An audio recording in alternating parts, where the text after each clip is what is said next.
The first music I sang was folk music.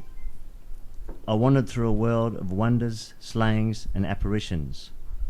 All sorts of odd characters sang in voices distinctly their own, but often from fantastical points of view. Doc Boggs in one song shifted between a dying man pleading with death personified to death himself replying, "I hold the keys to heaven and hell." Dick Justice sang from inside the head of a little bird that had witnessed a murder.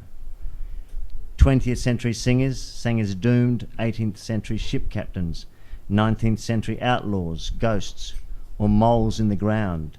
Women sang as men, young people as old, and vice versa. Any event or subject could become a song. Floods, drownings, fires, Spanish leather, drinking gourds, catfish, jail, whiskey, poisonings, press gangs, train wrecks, boll weevils, mean bosses, tall tales. The lyrics of rock and pop music, a more self-expressive form where the song and singer are more closely allied, seemed quite limited to me in comparison. The country of pop was where I took up residence, but like an immigrant, I always held on to those first songs, the dark, unruly hymns of home. When I wrote Sweet Guy, the first song I'd written from a woman's point of view, I was hesitant to sing it myself. I was in a rock band with 4 other guys. I tried to pass it off to women singers I knew, but no one bit. Then I took it into rehearsal, and the boys, themselves called the Colour Girls, jumped on it right away. "Don't give this one away," said John. "We can do it." "Yeah," chipped in Steve. "Joan Baez sang the night they drove old Dixie down, didn't she? What's to stop you cross-singing?"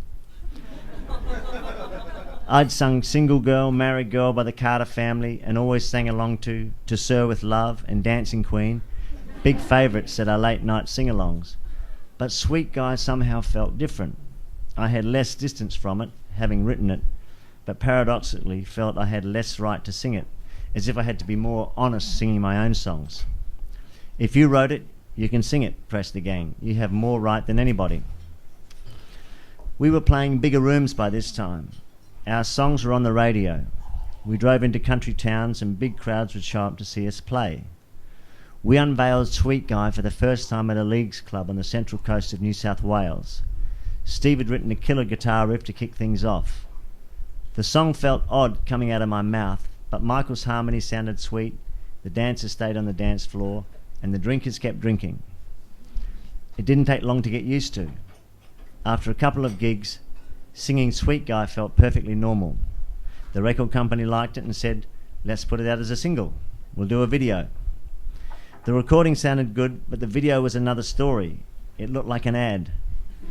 Film clips are ads, I know, but this one looked like an ad for coffee or sheets. Claudia Castle, the director, had worked with us in a couple of videos previously, Darling It Hurts, To Her Door, that had turned out really well. We talked this one through and made a plan, thought we were on the same wavelength, but when I saw the rough cut, my heart sank, and there wasn't much I could do to change it. Sometimes that's just the way it goes. The film clip had cost too much to bury, so out it went. Radio got on board and people started singing along at gigs. 800 or 1,000 jam-packed people would sing at the tops of their voices. "What makes such a sweet guy turn so mean?" Around the same time, Melbourne band Hunters and Collectors were peaking in the pubs, gathering an army. Their audience was mainly young men, hungry for devotion. Hunters had a big, fat, industrial bass sound, an anthemic horn section, and their singlet-clad singer, Mark Seymour, as fit as a trout, held nothing back. One of their big songs was Say Goodbye, in which a guy who's been away too long comes home to a tongue-lashing from his girlfriend. I went to see them play at the Venue, a club by the sea in St Kilda, where 1,500 blokes in the audience bellowed the song's punchline in unison. "You don't make me feel like I'm a woman anymore." What was going on in Australian pubs in the late 80s? Singing Sweet Guy shifted something in me. This is fun, I thought. I might not know what it's like to be a woman, but I know what they say. Women talk to me as much as men do, maybe more. All I have to do is write it down. A couple more songs in women's voices followed pretty quickly. South of Germany, Everything's Turning to White, both of which appeared on the same album as Sweet Guy. I Was Up and Flying, a shapeshifter. I could be anything I wanted in a song. Soon I was a ghost, a dog, an Aboriginal stockman, a 19th century outback policeman. Women began to sing my songs and asked me to write songs for them. Over the years they added up, and eventually some bright spark at the record company came up with the idea of collecting a number of them on an album.